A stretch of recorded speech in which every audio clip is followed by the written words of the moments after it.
बिस्मिल्लाहिर्रहमानिर्रहीम। अस्सलाम वालेकुम। मैं हूं सुमेरा सुलेमान और आप देख रहे हैं JNN न्यूज़।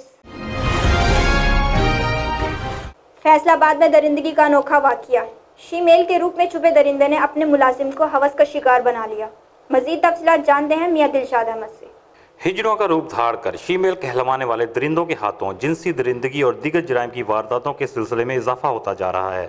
एक वाकया चंद रोज कबल फैसलाबाद के थाना मुरीदगढ़ के इलाके में पेश आया, जहां खुद को शीमेल जाहिर करके तकरीबात और मुख्तलिफ महफिलों में मुजरा करने वाले अदील नामी नौजवान ने अपने कम उम्र बवर्ची नासिर को जिनसी हवस का निशाना बना डाला। इसी तरह 30 अगस्त 2019 को भी थाना कैंट एबटाबाद की हदूद में एक जाली शीमेल ने 12 साल मजबूर बच्चे को 2 रोज तक कैद करके ज्यादती का निशाना बनाया था। इसके साथियों ने इस मासूम के सर के बाल भी काटे और तशद्दुद करते रहे। मेडिकल रिपोर्ट में ज्यादती साबित हुई और बताया गया कि वो एक भरपूर नौजवान है। होता यह है कि क्रिमिनल सोच रखने वाले नौजवान खुद को शीमेल जाहिर करके जनाना कपड़े पहनना शुरू कर देते हैं और इसकी आड़ में लोगों के घरों के अलावा हर जगह दंदनाते फिरते हैं। ये बहरूपी हर जुर्म और वारदात कर गुजरते हैं। साथ में ये खुद को माशरे का मजलूम तबका जाहिर करके हकूक भी तलब करते हैं। जरूरत इस अमर की है कि इन धोखेबाजों के खिलाफ मुल्क गिर ऑपरेशन किया जाए और उनके खिलाफ मुकदमात दर्ज किए जाएं।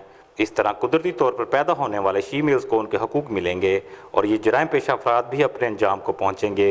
मियां दिलशाद अहमद, JNN न्यूज़, खानपुर। बहुत शुक्रिया मियां दिलशाद अहमद तफसीलात से आगाह करने के लिए। मज़ीद खबरों के लिए देखते रहिए JNN न्यूज़।